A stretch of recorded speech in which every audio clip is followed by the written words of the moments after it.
राजनीति में कहते हैं कि लोक सेवा से बड़ा जोखिम का काम कुछ नहीं है, क्योंकि इसमें बिना वजह भी तोहमतें थोक के भाव मिल जाती हैं। पूर्व प्रधानमंत्री अटल बिहारी वाजपेयी ने इसीलिए कहा था, वो मौत से नहीं डरते, डरते हैं तो सिर्फ बदनामी से। अटल जी ने पूरा जीवन सद्भाव से लोक सेवा में बिताया।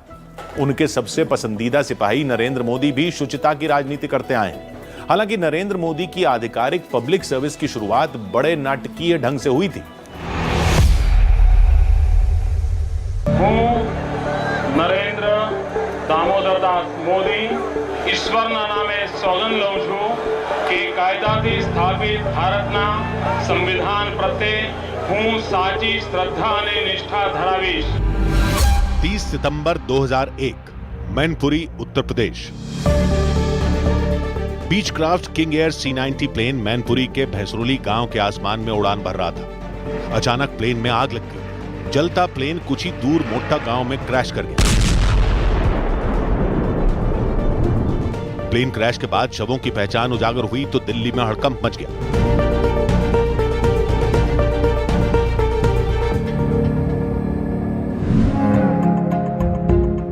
प्लेन क्रैश में कांग्रेस के दिग्गज नेता माधवराव सिंधिया की मौत हो गई थी।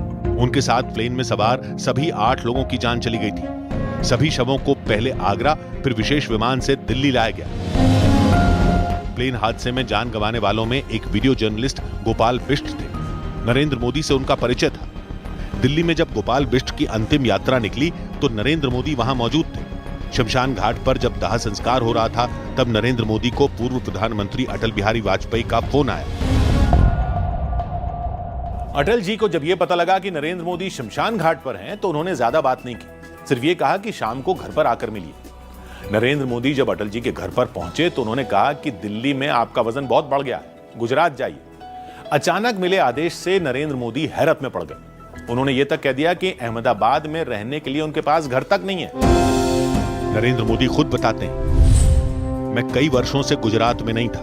मैंने पार्टी के अपने साथियों को फोन मिलाया और उनसे कहा, तुम मुझे बुला तो रहे हो लेकिन मैं रहूंगा कहां, क्योंकि मेरे पास तो घर नहीं है। उन्होंने कहा कि आप चिंता मत कीजिए, हम सर्किट हाउस में एक कमरा बुक करवा देंगे। तो मैंने उनसे कहा कि आप कमरा जरूर बुक करवाइए, लेकिन मैं कोई एमएलए नहीं हूं, इसलिए मैं उस कमरे का पूरा किराया दूंगा। तब तक 7 अक्टूबर 2001 की तारीख आ गई। नरेंद्र मोदी का स्वागत गुजरात में इस अंदाज में हो रहा था। नरेंद्र दामोदर दास मोदी ईश्वરના નામે સોગંદ લઉં છું કે કાયદાથી સ્થાપિત ભારતના સંવિધાન પ્રત્યે હું સાચી શ્રદ્ધા અને નિષ્ઠા ધરાવીશ। नरेंद्र मोदी ने पहली बार गुजरात के सीएम के तौर पर शपथ ले ली थी, लेकिन सीएम पद पर बने रहने के लिए उन्हें विधानसभा का सदस्य होना जरूरी था। इससे भी बड़ा चैलेंज उनके लिए भूकंप त्रासदी से जूझ रहे लोगों का जीवन उबारने का था।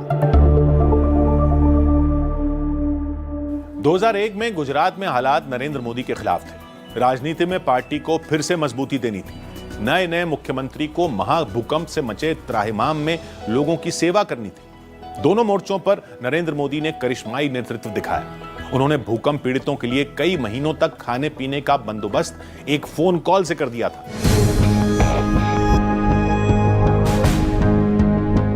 भूकंप ने कच्छ को उजाड़ दिया था। उससे भी ज्यादा लोगों की दिक्कतें अव्यवस्था से थी। कुदरती आपदा ने लोगों का निवाला भी छीन लिया था। नरेंद्र मोदी ने सबसे पहले कच्छ भूकंप पीड़ितों की भूख मिटाने का मिशन शुरू किया। इसके लिए उन्होंने कारोबारियों से राहत बचाव के काम में आगे आने की अपील की।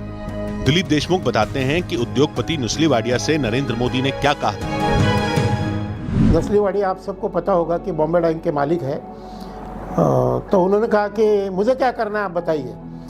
तो नरेंद्र भाई बोले कि मुझे बिस्किट चाहिए गुजरात के लिए। उन्होंने कहा कि कितने दूं बिस्किट। नरेंद्र भाई ने कहा 10 लाख। तो बोले 10 लाख क्या? तो उससे उन्होंने कहा कि 10 लाख कार्टून। फिर उन्होंने ये कहा कि ठीक है, मेरा पूरा गोडाउन आपका है। विनाशकारी भूकंप के बाद कच्छ में बहुत सारे लोग घायल हुए थे। कई लोग ऐसे भी थे जिन्हें इलाज की जरूरत थी। नरेंद्र मोदी ने ऐसे लोगों का दूसरे राज्यों में इलाज का इंतजाम करवाया। कच्छ के रहने वाले भरत शाह से सुनिए कैसे नरेंद्र मोदी ने एक बच्चे को जीवन दान दिया। मेरे घर के सामने एक बेटा, उसका पाँव की उम्र एक शिला पड़ी थी, वो उसको मैंने दिखाया कि साहब, तो वो बोला कि नहीं अपन करते हैं। वही टाइम शाम को हेलीकॉप्टर मंगवाया और हेलीकॉप्टर से उठा के उसको पुणे लेके गया। आज भी वो बच्चा जिंदा है।